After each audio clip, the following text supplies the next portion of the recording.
The search feature is a new element of our website, and I wanted to do a quick tutorial just to show you how to use this tool.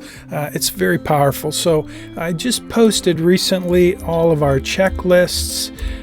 So let's just type in checklist to the search bar and hit the little search button right there, and it will bring up anything with checklist in the title, anything in the checklist category, or anything that I happen to tag with the word checklist when I posted it.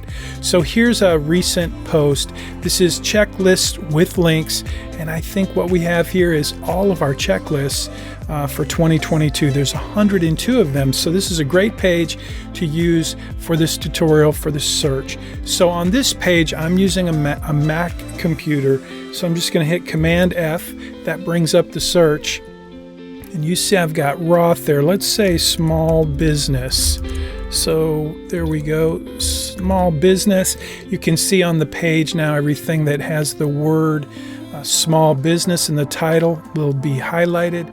So I'm scrolling down the page, and what I want you to see is on this particular page I have 102 checklists, financial planning guides listed, and just numerically 102 of them.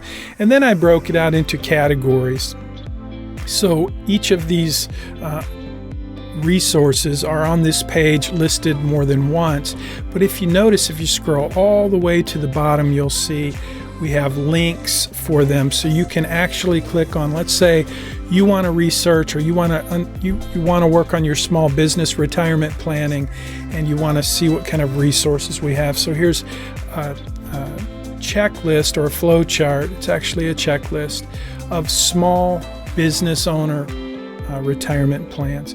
So I hope that helps. You can play around with that, but again, and if you're looking for a financial planning guide, this is a recent post, and you can find it just by going to missionalmoney.com and using the search bar there. I'll see you in the next video. Thanks for watching, and please share this with anyone you like.